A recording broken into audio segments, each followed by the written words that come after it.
Olá, gente querida!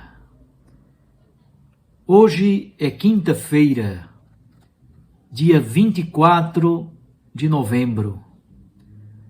A Igreja celebra a memória de Santo André Dunglac, presbítero, e os seus companheiros mártires, lá no Vietnã, no século XVI.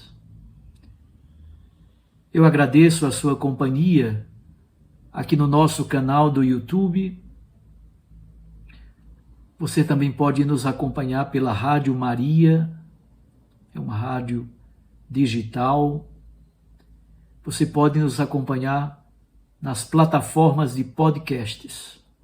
Muito obrigado por você fazer parte desta família em torno da Palavra de Deus.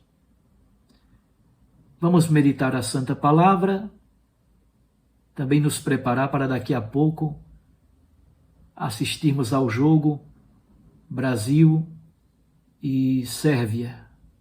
Vamos torcer pelo nosso país, torcer não somente pelo futebol, mas torcer para que o país dê certo, a economia se recupere cada vez mais, os índices sociais sejam bons e aceitáveis, haja um espírito de reconciliação e de paz, haja desejo de Deus, testemunho da Santa Palavra. O texto do Evangelho de hoje é de Lucas, capítulo 21, versículos 20 a 28.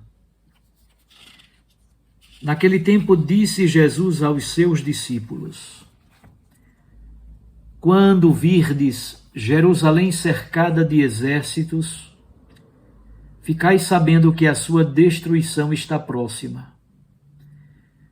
Então os que estiverem na Judeia devem fugir para as montanhas. Os que estiverem no meio da cidade devem afastar-se. Os que estiverem no campo, não entrem na cidade, pois esses dias são de vingança, para que se cumpra tudo o que dizem as Escrituras. Infelizes das mulheres grávidas e daquelas que estiverem amamentando naqueles dias, pois haverá uma grande calamidade na terra e ira contra este povo.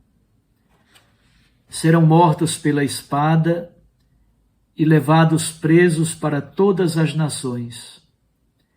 E Jerusalém será pisada pelos infiéis, até que o tempo dos pagãos se complete. Haverá sinais no sol, na lua e nas estrelas. Na terra, as nações ficarão angustiadas, com pavor do barulho do mar e das ondas. Os homens vão desmaiar de medo, só em pensar no que vai acontecer ao mundo, porque as forças do céu serão abaladas. Então eles verão o Filho do Homem vindo numa nuvem com grande poder e glória. Quando estas coisas começarem a acontecer, levantai-vos e erguei a cabeça, porque a vossa libertação está próxima. Palavra da salvação. Glória a vós, Senhor.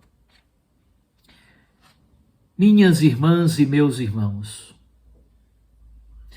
a chave de interpretação desse trecho de hoje do Evangelho está exatamente no versículo 28. Quando estas coisas começarem a acontecer, levantai-vos e erguei a cabeça, porque a vossa libertação está próxima. Jesus interpreta a vinda do Filho do Homem, a sua vinda gloriosa como juiz e senhor da história, como um tempo especial de libertação para os pobres. Durante estes dias nós estamos lendo o discurso escatológico. Escatologia é uma parte da teologia que nos ajuda a refletir sobre o fim último de nossas vidas, da nossa história. Qual é o sentido da vida? Qual é o sentido do caminho das comunidades cristãs? Na teologia antiga, esses temas eram chamados de novíssimos. A morte, o céu, o purgatório, o inferno, o juízo particular, o juízo universal, a parousia. Estes temas eram chamados de novíssimos. É uma reflexão sobre o fim da vida de cada um de nós. Todos nós vamos passar pela experiência da morte. E depois da morte, vamos nos encontrar com aquele que é o Deus da misericórdia e da compaixão, é verdade, mas é também o Deus da justiça e da verdade. E se não tivermos amado suficientemente, vamos nos envergonhar muito diante do coração amoroso de Deus. Mas vamos olhar mais de perto o texto do Evangelho de hoje. Retomemos um pouco a caminhada feita até aqui. Então, o discurso escatológico do Evangelho de Lucas, já sabemos, começa com o anúncio da destruição do templo. Versículos 5 a 11. Depois passa ao tema das perseguições às comunidades cristãs, versículos 12 a 19. E hoje temos o tema da destruição da cidade de Jerusalém, versículos 20 a 28. É bom não esquecer, coisa que eu dizia ontem, que quando Lucas escreveu o seu evangelho, Estevão e Tiago já tinham sido martirizados. Já havia acontecido a perseguição de Nero, na década de 60, em Roma, na capital do Império Romano. Nessa perseguição foram assassinados Pedro e Paulo. Mas o fato marcante para o trecho do Evangelho de hoje é a destruição da cidade de Jerusalém, no ano 70, fruto da invasão dos romanos. O general Vespasiano é quem comanda inicialmente o exército do Império Romano. Depois Vespasiano é nomeado, é aclamado rei de Roma e um imperador. E o seu filho, Tito, é quem permanece coordenando a presença do exército romano que vai enfrentar o exército dos judeus. Depois do exílio babilônico, que foi uma catástrofe muito forte e que marcou muito a história do povo hebreu,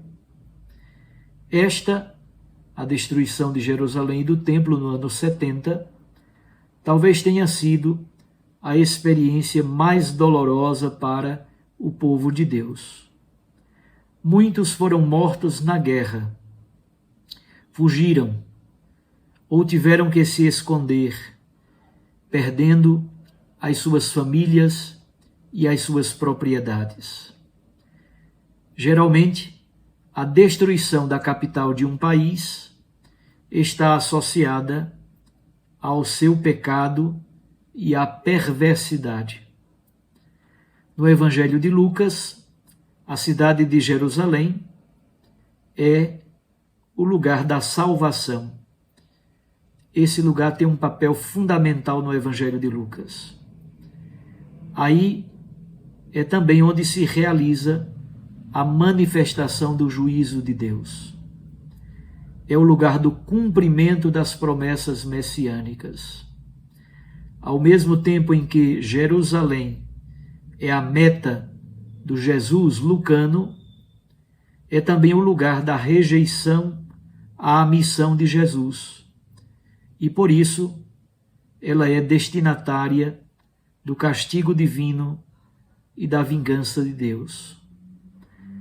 Depois da catástrofe da destruição da cidade, Jesus fala dos sinais cósmicos, elemento típico da apocalíptica judaica. Eles antecipam o fim da história, antecipam também a vinda do Filho do Homem. A cena é descrita pelos profetas como o dia do Senhor, a vinda de Deus para o juízo. O mais importante é o que aparece no versículo 22, tendo por base o livro do profeta Daniel, capítulo 7, versículo 14. Aí o profeta Daniel apresenta o Filho do Homem vindo entre as nuvens do céu, com grande poder e glória, como juiz e senhor da história. As nuvens, na tradição bíblica, são o sinal da presença de Deus, indicando a característica celeste e transcendente do Filho do Homem, demarcando assim o seu poder e a sua glória.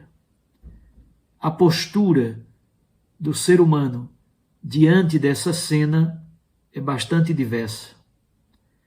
Enquanto provoca nas pessoas, nas outras pessoas, angústia, medo, os discípulos, ao contrário, levantam a cabeça, pois é uma espera cheia de esperança, cheia de alegria, cheia de libertação.